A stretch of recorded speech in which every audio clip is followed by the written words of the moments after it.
Hi everyone, I'm Amy Rose White, and I'm so glad that you, dear ones, are here with me today. So today I am going to talk about the secret technique of using your houseplants to foster your own self-love. Now there's a lot to be said about self-love, and we receive a lot of those messages in pop culture and hip-hop songs, in memes, Instagram and Facebook, a lot of messages around how important it is to love yourself, how it's essential to loving someone else, yada, yada. Couldn't agree more. 90% of what I do in my office and in my own personal development work is self-love. But it's freaking hard for most of us. In fact, so many people say to me, like, where do I even start? How do I love myself? Like, I find myself being pretty mean to myself on a regular basis, or I'm pretty confident, person. I walk around in the world. I like who I am. But when it really comes down to it, they only like themselves if they're performing at a certain level. And if that performance goes down, or their relationship ends, or they get negative feedback of some kind, or an expected outcome doesn't turn out the way they anticipated, then their self-worth and self-esteem and confidence goes way down. So we really measure our own self-love in terms of our ability to maintain a sense that we are worthy and valuable and important, even if we are sick, maybe even long-term, even if we are laying on the couch doing nothing, even if we have hurt someone's feelings or disappointed someone that we love, that our worth and value, who we really are deep down, remains unchanged by any of those events. So getting back to my original point of how the heck do you do this? How do you practice it on a daily basis? I have found that houseplants can be a very valuable tool. So what it basically comes down to is learning to talk to ourselves with more kindness.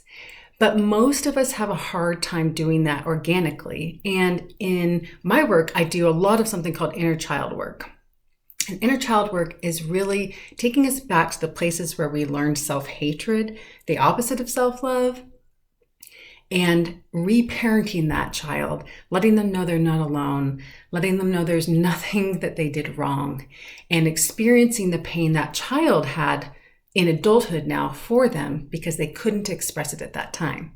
However, that's another thing that's actually really tough for people to access. Sometimes when I think about or ask someone to think about their inner child as being lovable and worthy and saying kind things to them, they're not quite ready to do that. It feels too foreign. It feels uncomfortable.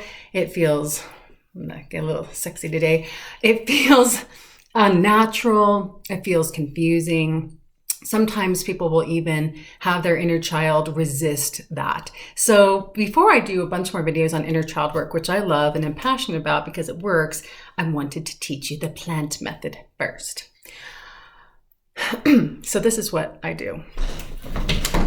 Grab said houseplant. And my favorite is actually this huge one that was too big to bring over here. But I don't know about you, but I used to kill all houseplants. I personally think that my houseplant journey has reflected my own personal and spiritual and psychological development and healing because I could not keep a houseplant alive. Cats, kids, yes. Somehow miraculously I can keep those things alive. But plants, no. I have murdered many a plant in my life. Do not tell anyone. But in recent years, as my own healing transformation has deepened, I realized that I could give the tender loving care to the plant that I really wanted to give to myself. And now I have a bunch of living plants in my house. It is a miracle. So this is what I do. First of all, look at how I'm holding her. This plant is a female gender, I've decided. But it's like, I really enjoy this plant. It's already feeling loved by me just because it's in my lap here.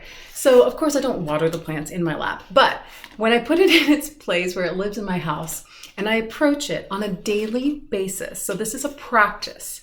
Self-love, my friends, is a practice. You have to get in the habit of engaging in behaviors that don't necessarily feel natural or even true or right, as long as you're not hurting anyone, before that feeling becomes integrated and feels true and feels right for you.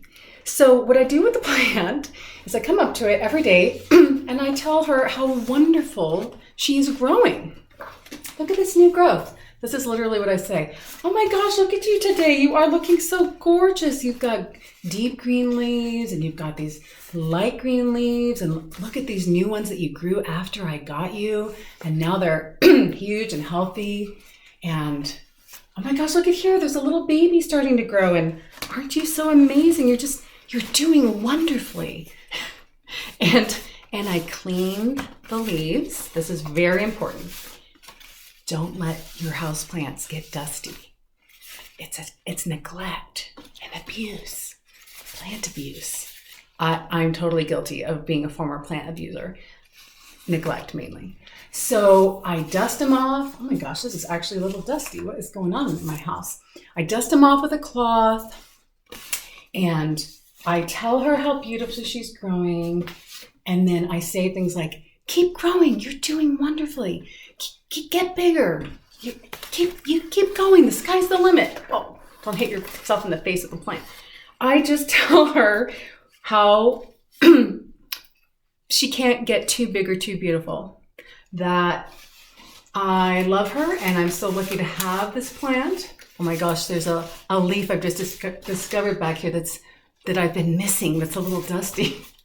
So I don't make myself feel bad for that. I just say, okay, I'll take good care. And I even notice these tiny little new baby leaves that are growing way in the deep dark center.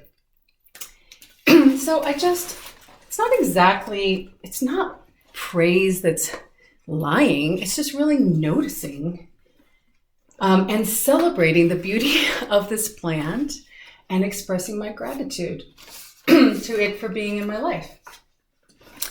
So you may be asking yourself at this point, what does this have to do with self-love again? Well, when you practice doting on someone or something in this way that is an inanimate object, because we tend to find it more natural to be kind and gentle if we have animals or children in our world. But a plant, it sort of requires a little extra, unless you're a total plant person, which I can't say I really have been prior to me and my huge reversal of my murderous ways. It takes a little extra intention to treat a plant like I'm treating it. And maybe everyone in your family will think you're nuts, and that's okay, whatever. You can say this, I'm working on self-love, leave me alone.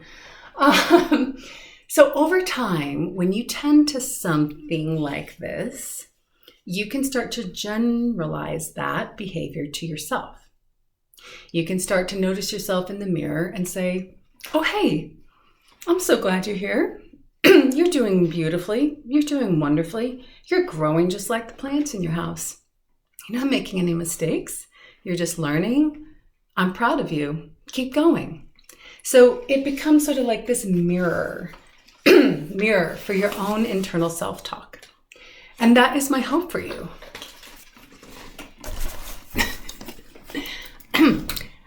That, I'm going to do the rest of the video like this, that you learn to celebrate yourself the way you grow your plants. And here's why I picked the plant for today. Your plants are going to grow better when you do this. There's literature to support that talking to plants actually works. The plants will respond. They will grow if they're watered regularly, and you clean them and you talk to them and you tell them how beautiful they are and how much you think they're great. They will actually proliferate. They will grow bigger. They will grow more beautifully. They will be healthier. And that is a direct metaphor for what happens to our own soul and our own growth and our own personal development when we can take the kind of time and attention, and I'm talking just a few minutes here and there, but on a regular basis to the plant. Same thing happens to ourselves. Same thing happens to the people and animals and things in our space. So my hope for you is that you experiment with this wacky idea that I have proven works, at least in my house, because my plants and I have grown at the same time. Healthier, happier, more free, yeah, just bigger in the time that I've been practicing this. And I wish that is true for you. Please let me know what you think of this idea in the comments section down below. Please like, share, and subscribe if this has been useful to you. And until next time, may you be happy, may you be safe, may you be at peace. Bye.